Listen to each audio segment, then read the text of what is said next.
Goeiemôre vriende. Ons vorige opname het ons gekyk na Micha hoofstuk 1 en voor dit het ek bietjie gepraat oor afgoderry en valse profete. En vanoggend op pad om hierdie opname te maak, besef ek dat daar miskien 'n groter probleem is as die eersgenoemde. En dit is definisie. Jy sien, die wêreld het dit nogal reg gekry om die definisies wat ons in die Bybel kry, wat God vir ons gee, bietjie te distort, om dit bietjie erger te maak as wat God werklik daarna kyk. En gewoonlik is hierdie definisies dan die vertrekpunt waarvanaf die kerk gaan partykeer, mense gaan om te bepaal waar staan ek teenoor God wanneer dit kom oor evil of boosheid. En ek op pad hiernatoe besluit ek dat ek gou-gou 'n Google search doen. En dit is baie akkuraat hoe Google dit weergee. Google sê die volgende: in the Bible, evil is defined as anything that opposes God's holy nature, violates his standards, or causes harm and corruption, essentially acting as the distortion or absence of good, also included wickedness, which is sin. Jy sien, dit is baie akkuraat. Maar wanneer ons gaan na die definisie wat God plaas op boosheid, evil, in die Engels sê hy dit nogal evil, is dit gekoppel aan sonde. En dan moet die vraag gevra word, wat is die definisie van sonde? Sien Johannes in die Nuwe Testament, toevallig dieselfde apostel wat Openbaring geskryf het en die boek Johannes geskryf het, en 1 Johannes, 2 Johannes, 3 Johannes, sê in sy boeke dat goddeloosheid, evil, wickedness, word gedefinieer in wat bekend staan as die wet van God, wat in die Hebreëse Bybel bekend staan as die Torah, wat ons almal ken as die eerste 5 boeke van die Ou Testament, of die sogenaamde Ou Testament. Ek hou nie van die definisie Ou en Nuwe Testamente nie, want ons het een Bybel. Maar dit gesê, kom ons recap dit wat ons geleer het in hoofstuk 1, relevant tot Micha, want dit is after all hoekom ons hier is. In Micha 1 leer ons dat daar hofgeding plaasvind. En in hierdie hofgeding is respondent 1, Shomron of Samaria, die grondgebied van die 10 noordelike stamme. Ons sien dan dat respondent 2, Jerusalem is, wat Juda en Benjamin is, wat dan die volheid van Israel gee. En dan respondent 3, Kol Amimerets, almal op aarde, enige lewende wese, deur enige lewende tyd, deur enige area, is Kol Amimerets, al die mense op aarde. Wat die implikasie is daarvan is dat almal op aarde onderhewig is aan dit waarvan Micha praat. Dit beteken dat waar evil of goddeloosheid posvat en hierdie paadjie volg, sal die uitkoms altyd dieselfde wees, tipies en in parallel met die karakter van God. Ons kry die volgende Hebreëse woorde, kasab, shema. Kasab beteken spit jou ore. Shema beteken hoor wat ek vir jou sê en pas aan, dis 'n werkwoord, doen dien ooreenkomstig met jou lewe, soos wat ek jou lei. En dit is absoluut van pas met die woorde wat volg, begem leet. God sê hy gaan self afkom om te getuig teen die mensdom, ieder en elk. En dan in lyn met hierdie begem leet, sê hy dan die volgende woorde, Vedarak albamati eretz. Hy gaan afkom en hy gaan al die plekke van aanbidding op aarde vertrap. Partykeer maak dit nie sin nie. Maar wanneer jy kyk na die toepassing van geloofstrukture en dit wat Micha aanspreek, is daar geen verrassing wat dit aan betref nie. En hy praat nie net van plekke van afgodsaanbidding nie, hy praat van plekke wat sê hulle aanbid hom. Ons gaan nou sien wat Messias se opinie is oor dit. Jy sien, die sondes wat dit teweegbring is 'n bediening en metodiek wat nie deur God goedgekeur is nie. waarvan 'n deel daarvan en die ander deel daarvan hy koppel aan afgoderry. En God gee dit 'n naam, hoerery. Ons sien presies dieselfde konsep wat aangespreek word deur ander profete, onder andere in sy direkste vorm deur Hosea. En hierdie sonde, sy uitkoms, lei altyd na ballingskap en 'n vernietiging van die stede waar hierdie sonde plaasvind. Soveel so dat God sê, selfs die hoerloon, wat kom as gevolg van hierdie bedieningsmetodiek en afgoderry, sal hy ook met vuur vernietig. Ons word gekonfronteer in hoofstuk 1 met swak vertalings. En ons sien dat die akkuraatheid van vertaling so kardinaal is om die volle begrip te hê van die vervulling van profesie. En spesifiek relevant tot Micha 1 sien ons die woord nagar, wat beteken om die klippe wat ter sprake is met die vernietiging van Samaria en Shomron, dat dit gaan afspoel in die strate af, en nie afrol soos die Afrikaans het vir ons sê nie, wat dan in vervulling gekom het aan 107 BC deur John Hyrcanus, soos op rekord gesit is deur Flavius Josephus. Ons leer dan ook karaktereienskappe van profesie, dat daar weinige profesie is wat enkelvoudig is. Ons leer dat profesie altyd waarkom presies soos wat dit geprofeteer is. En dit is baie relevant tot dit wat ons leer in Micha, relevant tot die nasies wat daar genoem word, en ook wat ons sien relevant tot die karakter van God. Ons leer dat soms kom vervulling van profesie in fases, presies soos wat hierdie ene gebeur het, waar in die 8ste eeu Assirië gekom het en Samaria in ballingskap gesit het, 130 jaar later Juda deur Nebukadneser, en dat die vernietiging van Samaria soos geprofeteer deur Micha eers gebeur het in 107 BC. En dan leer ons dat meeste profesie herhalend van aard is. Bittermin is enkelvoudig, en dat profesie gewoonlik in 'n kleiner vorm gebeur, spesifiek relevant tot 'n volk of 'n nasie, maar dan globaal word. Ons sien dan ook dat die identifikasie van afgoderry deur God gegee word as afgodsbeelde, die eie ek, aanpassing van die beeld van God, ons eie teologie, ons sport, ons werk, ons jag, ons sportskarre, wat ook al belangriker is vir jou as jou verhouding met God, sien hy dan as afgoderry. En ek dink die belangrikste boodskap van dit alles, al sê ons dat ons God dien, is dit nie noodwendig waar nie. Want jy sien, die definisie van hoe jy God dien en of jy hom dien, lê after all by God se interpretasie. En dan natuurlik in lyn met die karakter van God en die drie eenheid, soos dit partykeer genoem word, waarmee ek nie noodwendig saamstem nie. Sê Messias, die seun van God, sê hy die volgende, Matteus 7 vers 21 tot 23. Nie elkeen wat vir my sê, Here, Here, sal ingaan in die koninkryk van die hemel nie, maar hy wat die wil doen van my Vader wat in die hemel is. Het is belangrik om hier stil te staan. Ek gaan dit weer lees. Nie elkeen wat vir my sê, Here, Here, sal ingaan in die koninkryk van die hemel nie, maar hy wat die wil doen van my Vader wat in die hemel is. Wat is die wil van die Vader? Die Vader het net op een plek sy wil gegee.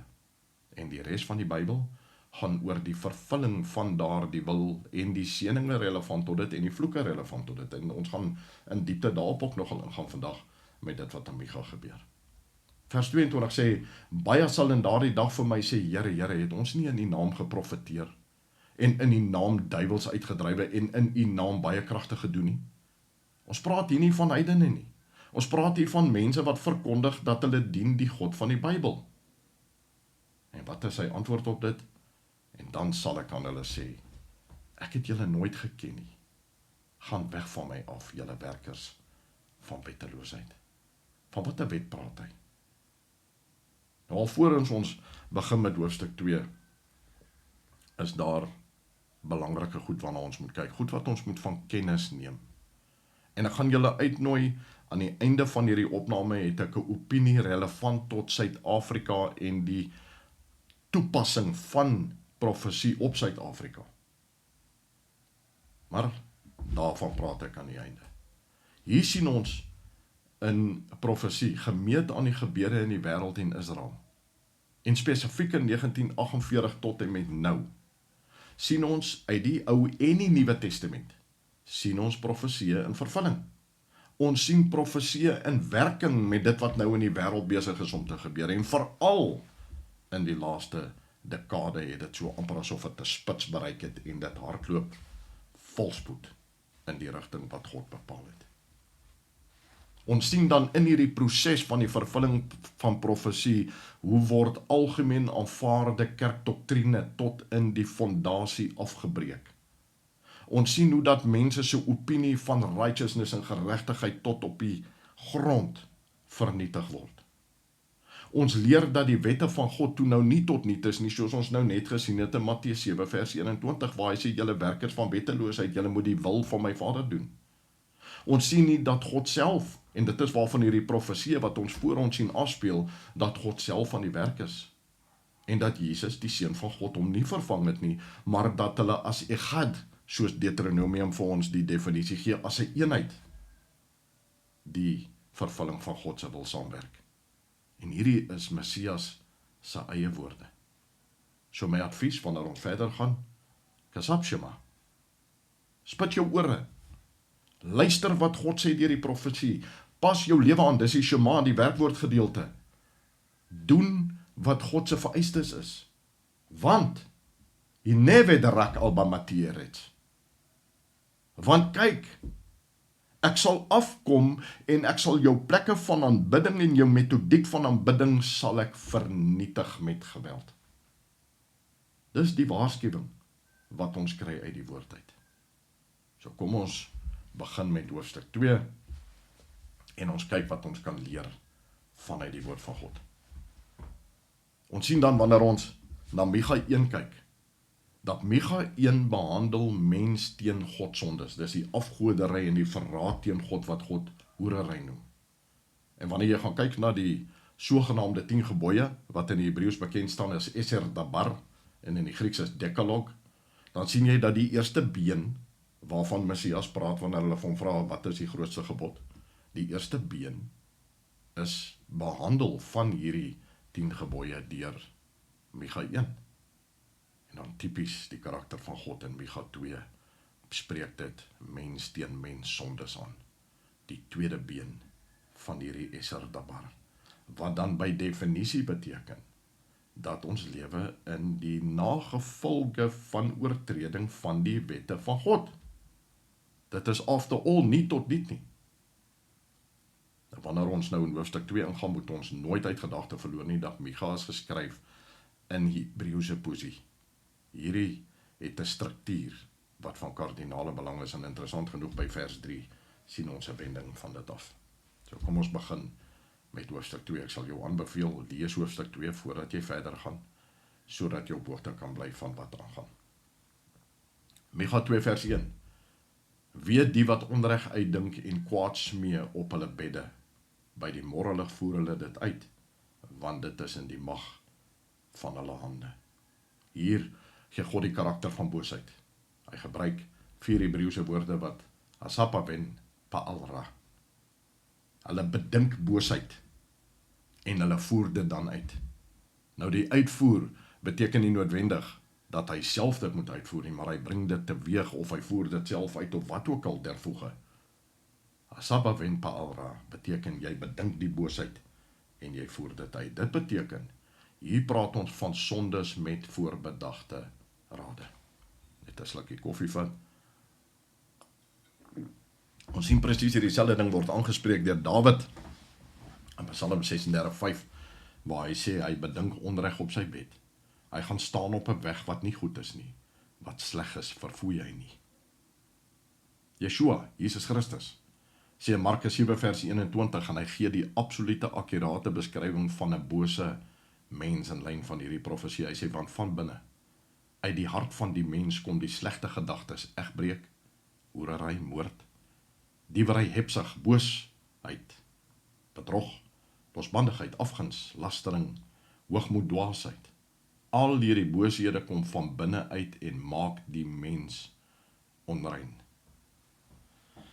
Nou die Hebreëse konsep wat hier saamgevat word deur al hierdie bogenoemde word genoem die Yetzer Hara. Die Yetzer Hara is evil inclination, ons bose inklinasie, die deel van jou karakter wat jy moet onderdruk met jou Yetzer Hara of jou goeie gedeelte. Maar hier word hy toegelaat om te heers en na bo te kom, en wat dan beteken hierdie dade wat kom vanuit die Yetzer Hara is nie 'n spontane sonde nie, dit is wel deurdag. Die Micha sien ons dat Micha spreek die leiers en die elite se houding aan. En dit is vandag nog steeds dieselfde waar hierdie leiers en elite dink. Ek verdien dit after all. En dit wat hulle dan dink hulle verdien, dit dwing hulle dan af op die mense onder hulle. Wat is die sonde wat Micha aanspreek? En dit kom in 2 en 3 verse, so dit is 'n bietjie verwyderd. Ja, hulle begeer velde en roof dit, ook huise en neem dit. So pleeg hulle dan geweld teenoor die mans en sy huis, teenoor die mens en sy erfdeel. Hy praat hier van onteiening van grond en woning. Interessant genoeg, hierdie is maatstaf 1 was wat genoem was met die eerste been van Micha 1. Die tweede been van hierdie wetlike toepassing, hierdie maatstaf, is dan Micha 2, sonde van mens op mens. Hier sien ons maatstaf 3. Onteiening van grond en woning word genoem in die wette van God, Eksodus 20:17, die 10de gebod. Jy mag nie begeer van jou naaste nie. Nie sy grond nie, nie sy vrou nie, nie sy kar nie, nie sy werk nie, nie sy niks nie. Mag jy begeer nie, want dit is 'n oortreding van die wet van God. Nou hier het ek 'n opinie. En dit is vir my so van toepassing wanneer ons kyk na die profesie. Jy sien, grondbesit val onder 'n verbond met God. Of jy nou sê jy staan onder die verbond of die wette van God al dan nie, is irrelevant. Want God het 'n vereiste die oomblik as jy 'n grondeienaar word. Punt nommer 1 vereis hy van jou om verantwoordelike grondbestuur te doen. Hy vereis van jou om die diere op daardie grond verantwoordelik te bestuur soos wat dit sy wil is en deur hom bepaal word. En dan het hy ook 'n opinie oor die seëninge wat jy ontvang vanaf daai grond, of jy daarvan hou of nie. En enige een wat dan hierdie verbreek die verbond van die grondeienaar met God, of jy van die opinie is jy staan onder dit of nie. En dan relevant tot dit, staan jy dan onder die seëninge en die vloeke van die wet, relevant tot die manier wat jy die grond hanteer. En ek is van die opinie dat wanneer jy hierdie scenario kry soos wat ons tans vind in Suid-Afrika, waar die regering onteiening van grond wil doen, kom die regering sonder enige, kom ons sê maar goedkeuring van God af, en hy verbreek namens die grondeienaar die verbond tussen die grondeienaar en God, wat dan beteken, hulle gaan staan onder die vloeke van die wet. So wanneer ons verder daarop ingaan, sal ons sien dat dit absoluut van toepassing is, en dan moet ons as gelowiges besluit, staan ons onder die wet of nie. Want jy sien, as ek sê ek staan nie onder die wet nie, dan kan ek my nie beroep op dit wat God sê, die gevolge is van hierdie onteiening nie. Of jy is onder die wet of jy is nie. Maar gelukkig irrelevant wat jou idee is daarvan, God se bepaling is jy staan onder dit, en daarom sal hierdie gevolge uitspeel, maar ongelukkig nie soos ons miskien dink, dit gaan uitspeel nie. Net 'n voetnota, voor ons verder gaan met Micha 2. Micha 2 vers 1 tot 5, in akademiese kringe staan bekend as die orakel van wee, die oracle of woe. Ons praat van hartseer, ons praat van 'n geween. Kom ons kyk, waar gaan dit af? Nou presies hier by vers 3, skakel Micha die poesie af. Dit beteken dat vers 3 moet letterlik vertaal word. En God praat nie in raaisels nie, so kom ons kyk wat sê Micha 2 vers 3. Daarom sê Judaiwawe Jehova, kyk, ek bedink onheil teen hierdie geslag, waar julle nekke nie sal kan uittrek nie, en waarby julle nie regop sal kan loop nie, want dit sal 'n tyd van onheil wees. Die Afrikaanse Bybel sê geslag, alhoewel ek nie dit sien as 'n kras wanvertaling nie, dink ek nie dit bereik die punt wat Micha probeer maak nie. In die Engelse Bybel sê hulle family. Family is meer akkuraat in lyn met wat die Hebreëus sê, as jy dit vat in 'n Midde-Oosterse konteks, nie 'n Westerse konteks van 'n man, 'n vrou en hulle kinders nie. Jy sien, die Strongs gee vir ons die vertaling van die Hebreëse woord mishpacha wat jy hier kry. Mishpacha beteken die mense wat deel is van jou gemeenskap. Die familie in die groter blik van 'n stam, of 'n stam, of die nasie. So as ons dan hierdie vertaling van mishpacha vat, soos wat ons het kry, in Micha, dan moet ons die vraag vra, nou wie gaan dan geoordeel word as ons gemeet word aan hierdie vereistes van Micha? Ons sal sien dat die geskiedenis dikteer dat God die hele nasie straf. So as hierdie oordeel op Suid-Afrika afkom, gaan die hele Suid-Afrika betaal vir hierdie sonde. Ons sien dat dit wel van toepassing is. Ons sien dit in 3 vorige ballingskappe van Israel. Ons gaan nou 'n bietjie in diepte daarin gaan. Maar hier's 'n probleem. Jy sien die kerk, die groter deel van die kerk en die karakter van God wat hulle geskilder het, verkondig meestal, God is 'n God van liefde. Nou hoe dan nou? Hier lees ons God beplan onheil. Hoe kan dit dieselfde God wees? Maar Jesaja gee vir ons die antwoord, en by the way, Jesaja het in dieselfde tyd geprofeteer as Micha. Jesaja 45 vers 7 sê hy, en hy verwys na God, wat die lig formeer en die duisternis skep, die heil bewerk en die onheil skep. Ek, Jehova, is dit wat al hierdie dinge doen. Ek sê weer, al sê ons die wet is nie van toepassing nie, ons is uit onder die wet. Ons gaan die gevolge van dit wat ons leer nie vryspring nie, en die gevolge is gemeet aan die wet van God. 'n Baie belangrike punt hierso, wanneer ons kyk na hierdie teks, is dat hier sien ons dat die leiers en die elite en die geloofsleiers van Israel hulle eie mense benadeel deur hierdie onteiening. Hierdie is nie 'n vreemde land of 'n vyandige staat wat infiltreer soos wat op die einde met die ballingskap gebeur nie. Hierdie is eie mense wat dit doen aan eie mense. En geskiedkundig is dit inderdaad so. Israelse leiers het gesmag na meer eiendom. Presies soos ons sien in Suid-Afrika. Jesaja, weer 'n keer wat hy dieselfde tyd geprofeteer het as Micha, sê in Jesaja 5 vers 8, wee hulle wat huis aan huis trek, akker aan akker voeg, totdat daar geen plek meer is nie, en julle alleen grondeienaars is in die land. Nou hier na vers 3, keer Micha weer terug na die Hebreëse poesie toe. So ons lees dan, Micha 2 vers 4, in die dag sal hulle 'n spotlied oor julle aanhef en 'n klaaglied sing. Dit is gedaan, sal hulle sê, ons is heeltemal verwoes. Die eiendom van my volk laat hy van besitter verander. Hoe neem hy dit van my af? Aan die afvalliges deel hy ons velde uit. Die Hebreëus sê vir ons, Yom Hahu, in die dag. Dis 'n oordeelsdag. Alhoewel dit nie die groot oordeelsdag is wat ons almal op wag nie, is hierdie versekerde oordeelsdag oor Efraim of Israel of Samaria of Shomron, die verskillende titels vir dieselfde plek. Hierdie is Yom Hahu, die oordeelsdag oor Efraim. Die Hebreëus sê, Naha Nehi Niya. Dit is hierdie Hebreëse poesie. Hy sê, in die dag sal hulle 'n spotlied oor julle aanhef en 'n klaaglied sing. Die Afrikaans sê spotlied. En hier is nou weer een van daai plekke wat die Afrikaans my grief in hulle vertaling.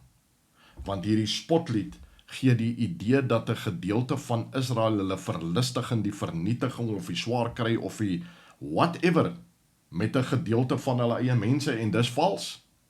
Geskiedenis bewys aan ons dit is nie wat gebeur het nie. So kom ons kyk na 'n ander vertaling. Ons kyk na die CJB, waar hy sê, on that day, they will take up a dirge for you, sadly lamenting.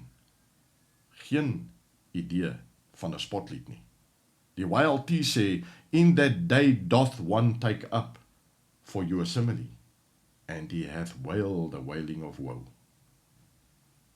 Die Afrikaans sou beter van hulle taak gekwyt het as hulle dit vertaal het as volg: hulle sal ween en 'n klaaglied sing.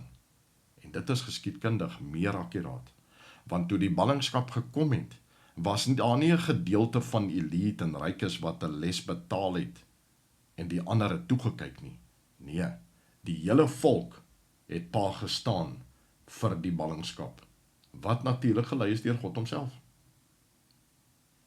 Nou ja, kom ons gaan verder. Afrikaans in Micha 2 vers 5 sê, daarom sal daar vir jou niemand wees wat die meetsnoer werp in 'n erfdeel in die vergadering van Jehovah of Judea Wawe nie.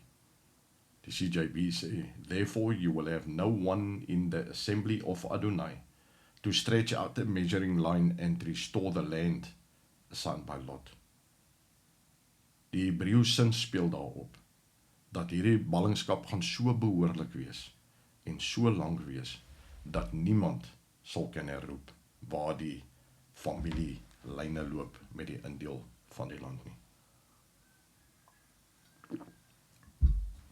Micha 2:6 betree 'n nuwe vak. En hierdie is een van die groot sondes wat God oor praat. Moet nie profeteer nie, sê die valse profete.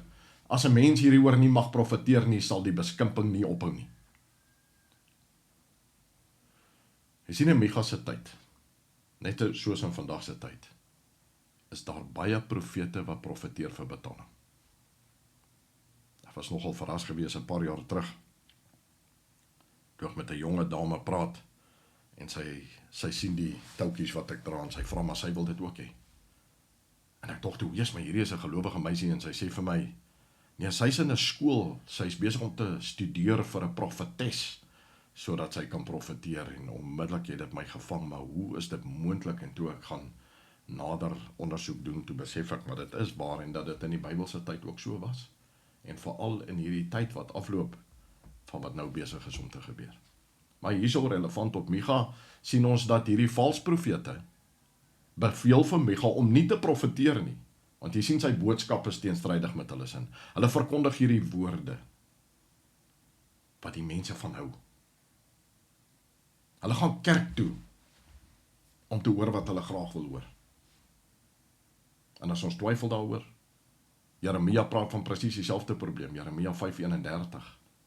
Die profete profeteer vals en aan hulle sy oefen die priesters mag uit. En my volk wil dit graag so hê. En dan vra jy 'n vraag, maar wat sal julle doen aan die einde daarvan? Jy sien, die vraag is, as jy uitvind as moderne gelowige, dat dit wat jy hoor in jou kerk of in jou gemeenskap, nie waar is nie, wat gaan jy daarmee doen? Belangrike vraag. Micha 2:7 gaan as volg. Mag dit gesê word hoe hy is Jakob? Sou Jehovah dan ongeduldig wees? Of is dit sy dade? Is my woorde nie vriendelik teenoor hom wat as 'n opregte wandel nie? Nie dat ek noodwendig sê dis 'n verkeerde vertaling nie, ek dink net kon miskien anders bewoord gewees het. Die CJB sê, is this what the house of Jacob says? Adonai is not grown impatient, and these things are not his doings, rather my words do only good to anyone living uprightly.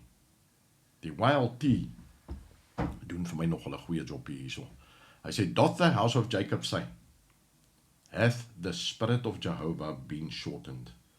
Are these his doings? Do not my words benefit the people that is walking uprightly? So kom ons kyk bietjie in diepte na 2 vers 7.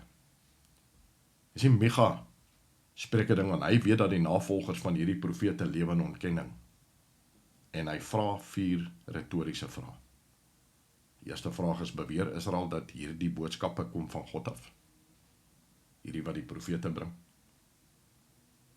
En met die tweede gedeelte daarvan is die YLT baie meer akkuraat, want hy gebruik die woord spirit, wat in die Hebreëus inderdaad ruach is in die teks. Jy sien, wat hy vra is, het die gees of die karakter van God dan verander? By implikasie het hy sy deernis en genade vir die kwesbares tersyde gestel. Die volgende vraag: blameer Israel hulle tekortkominge en konstante probleme op God? Vat hulle dan nie enige verantwoordelikheid vir dit wat met hulle gebeur nie? Ek sien presies dieselfde ding in die kerke vandag. Jy sien, ons verdien mos after all net 'n God wat liefde gee. Hierdie is sonder twyfel, net soos in Micha se tyd, die resultaat van vals profete. Vierde retoriese vraag: do not my words benefit the people that is walking uprightly? Jy sien, in konteks met die Hebreëus, iemand wat upright walk, in die Hebreëse konteks, is iemand wat 'n lewe lei in gehoorsaamheid tot die wil van God. Die wette van Moses. Dis presies waarop Micha inspel. David Friedman in sy kommentaar oor Micha sê 'n beter vertaling sou wees: do not my words bring about good for the person who walks in the ways of Jehovah, the upright one? Jy sien, Micha waarsku dat mense vals profete moet verwerp en met God moet regmaak. Dis waaroor hierdie hele waarskuwing gaan. Ek dink hier kom van die skrikwekkendste woorde in Micha 2 vers 8. Maar reeds vroeër het my volk vyandig opgetree. Julle pluk die mantel af, weg van die kleed van die wat in gerusheid verbygaan, wat afkeurig is van oorlog. Weer 'n keer, kon beter vertaal gewees het. Die CJB stel dit as volg: but lately my people behave like an enemy, stripping both cloaks and tunics from travelers who thought they were secure, so that they become like war refugees. Interessante en belangrike applikasie wat hier van toepassing is. Die Afrikaans gee min of meer die idee dat in die verlede het hierdie mense as vyande van God opgetree, maar die woord wat vertaal word is het moel, wat nie in verlede tyd is nie. Dis huidiglik, en daarom is die CJB baie meer akkuraat. But lately, dit beteken nou, onlangs, soos in nou, tree my mense op, soos vyande teen my. Kan jy iets meer skrikwekkend indink as om die vyand van God te wees? En daarom maak Matteus 7 vers 21 tot 23 perfekte sin wanneer ons kyk na wat Micha sê. Micha 2 vers 9 gaan verder met hierdie onteieningsdinge. Hy sê: die vroue wat my volk verdryf julle uit die huis. Kom ek lees van vooraf. Die vroue van my volk verdryf julle uit die huis wat hulle lief het. Van hulle kinders neem julle my sieraad weg vir ewigheid. Onthou, ons praat hierso, God praat hier van mede-Israeliete, wat dit van hulle volksgenote, hulle nasiegenote af ontneem, nie vreemdelinge nie. En dan Micha 2:10, relevant tot dit alles wat ons gehoor het van Micha 1 vers 1 af. Staan op en gaan heen, want nie hier is die rusplek nie, weens die onreinheid wat verwoesting aanrig, ja, 'n onherstelbare verwoesting. Oordeel is hier. En ballingskap is die oordeel. Jy sien, 'n meer skrikwekkende gedagte is dat Israel staan skuldig aan presies dieselfde dade waaraan Kanaan skuldig was, vir presies dieselfde grondgebied. En daarom dra hulle presies dieselfde gevolge as Kanaan. Hierdie onteiening, hierdie vals profete, hierdie afgoderry, al hierdie bogenoemde, lei daartoe dat die grondgebied onrein raak, en dat die grond geskei moet word met die wat dit bewoon, sodat die grond 'n ruskans kry en reinig kan word. En so sal dit ook wees met ons ou volkie. Micha 2:11. As iemand wind na wandel en bedrieglik lieg en sê, ek sal vir jou profeteer by wyn en sterk drank, dan sou hy vir hierdie volke profeet wees. Micha praat hier van vals profete en lede van die nasie wat hulle gewillig navolg, aangesien hulle verkondiging van dit wat hulle sê, dit is wat mense graag wil hoor. Sien Charles Feinberg sê in sy kommentaar oor Micha die volgende: Every age has those who are more eager for the plaudits of men rather than the praise that comes from God. And our age is surely no exception. En ek sien presies hierdie selfde ding in ons sosiale kringe. Maar dan, typies aan God, praat hy in vers 12 van restaurasie. Hy sê die volgende: gewis sal ek jou geheel en al versamel, o Jakob. Gewis sal ek vergader die oorblyfsel van Israel, almal bymekaar bring soos skape in 'n kraal, soos 'n kudde in sy weiveld, en dit sal dreun van mense. Jy sien, dit spreek God se karakter aan. Hy spreek oor die uit, maar hy gee ook sy genade. En Micha openbaar 'n godspatroon van ons eie God. Hy kla aan, hy vervolg, hy oordeel, hy voltrek die vonnis, en hy beloof restaurasie en verlossing vir die oorblyfsel, die remnant. Ons sien hierdie patroon afspeel in elke ballingskap, en hier gaan ek hulle nie in volgorde hanteer nie. Die tweede ballingskap, Juda na Babylonië, was 70 jaar in ballingskap, en hulle is gerestoreer. Die derde ballingskap, Juda deur die Romeine, is in ballingskap in 1948 is hulle gerestoreer. En die eerste ballingskap, Samaria, die 10 stamme, hulle restaurasie is tans in aanvang. Daar's duisende getuienis dat dit besig is om in vervulling te kom. Nou in lyn met dit, kom ons lees bietjie vanaf Esegiel 37:21. Dat ek 'n slukkie vat voor ek lees. En sê vir hulle, so spreek die Here Jehovah, of Jahwe. Kyk, ek gaan die kinders van Israel haal tussen die nasies uit waarheen hulle getrek het, en ek sal hulle van alle kante bymekaar laat kom en hulle bring in hulle land. En ek sal hulle een volk maak in die land op die berge van Israel, en een koning sal vir hulle almal koning wees, en hulle sal nie meer 2 nasies wees nie, en verder nie meer in 2 koninkryke verdeel wees nie. En hulle sal nie hulle eie, ek lees weer, en hulle sal hulle nie meer verontreinig met hulle drekgode en hulle verfoeisels en met al hulle oortredinge nie, en ek sal hulle verlos uit al hulle woonplekke waaraan hulle gesondig het, en sal hulle reinig. So sal hulle dan vir my 'n volk wees, en ek vir hulle God wees. En my knegt Dawid sal koning oor hulle wees, en hulle sal almal een herder hê, en hulle sal in my verordeninge wandel, en my insettinge onderhou, en daarna handel. En hulle sal woon in die land wat ek aan my knegt Jakob gegee het, waar julle vaders in gewoon het. Ja, hulle sal daarin woon, hulle kinders en hulle kleinkinders tot in ewigheid. En my knegt Dawid sal hulle vors wees vir ewig. En ek sal 'n verbond van vrede met hulle sluit. Dit sal 'n ewige verbond met hulle wees. En ek sal hulle daar bring en hulle vermenigvuldig, en ek sal my heiligdom in hulle midde vestig vir ewig.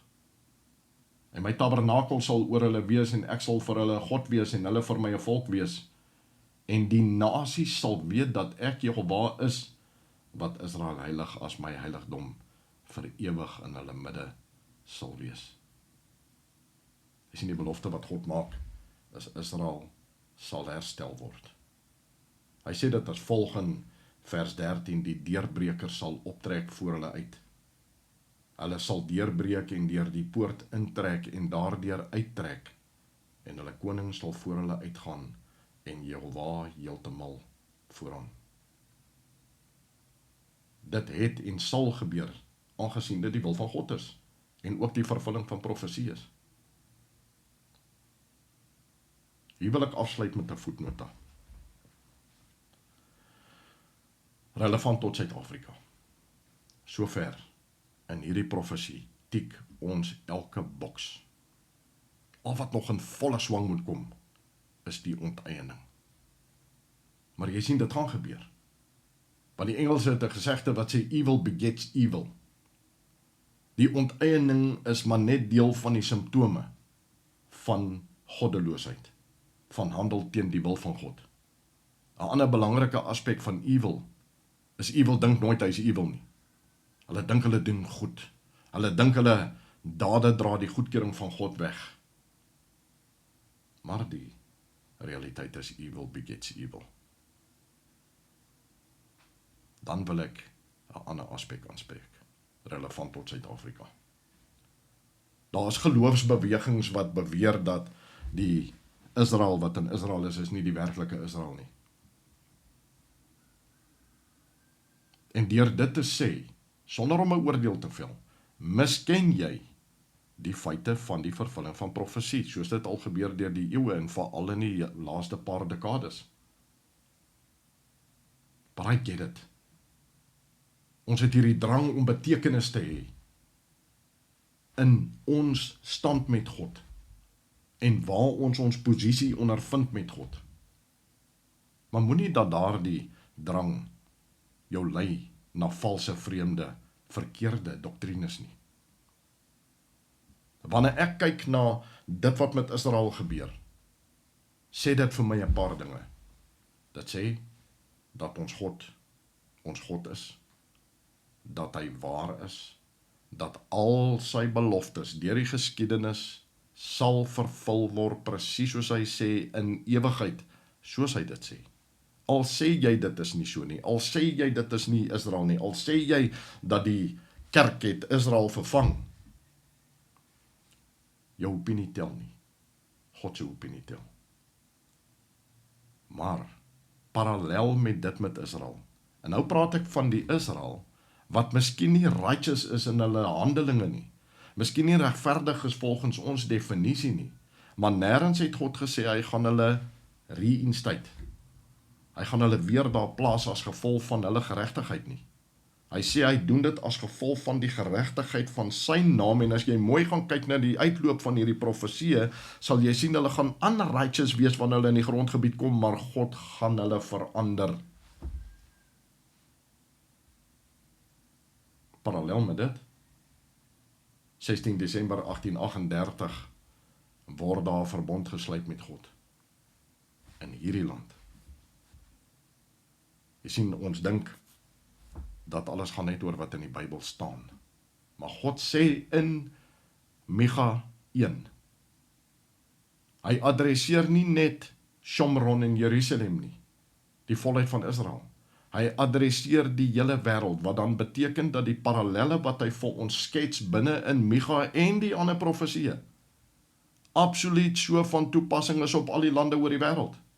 Waar jy 'n grondgebied het wat behoort aan gelowiges, wat 'n verbond het veral met God soos wat ons het op 16 Desember 1838, sal dieselfde reëls geld.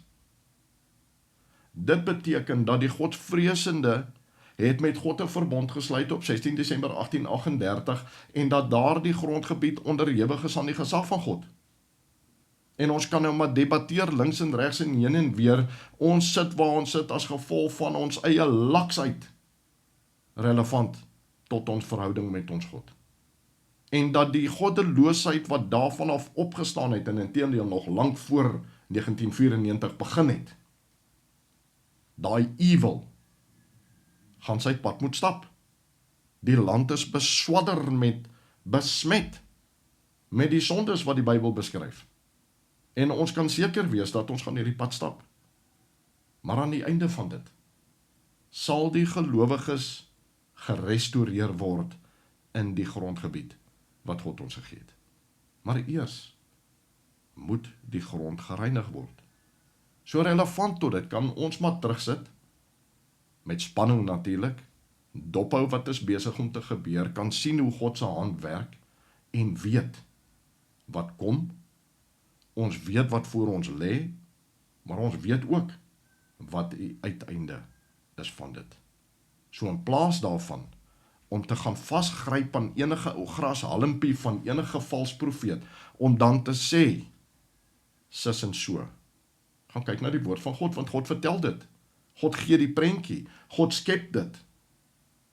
En hy sê vir jou, my kind, ek weet wat deur jy gaan, ek weet wat besig is om te gebeur, maar, kry jouself reg. Jy is nie heeltemal reg nie, kry jouself reg, Shema. Werk aan jouself, verander jouself, sodat jy in lyn met my wil lewe. En vir jou, sal ek restoreer. Laaste woorde, ek werk aan die opname van Micha 3, en mense, dit word nie makliker nie. Onthou, ons het nou eers 2 hoofstukke hanteer, van 7 hoofstukke.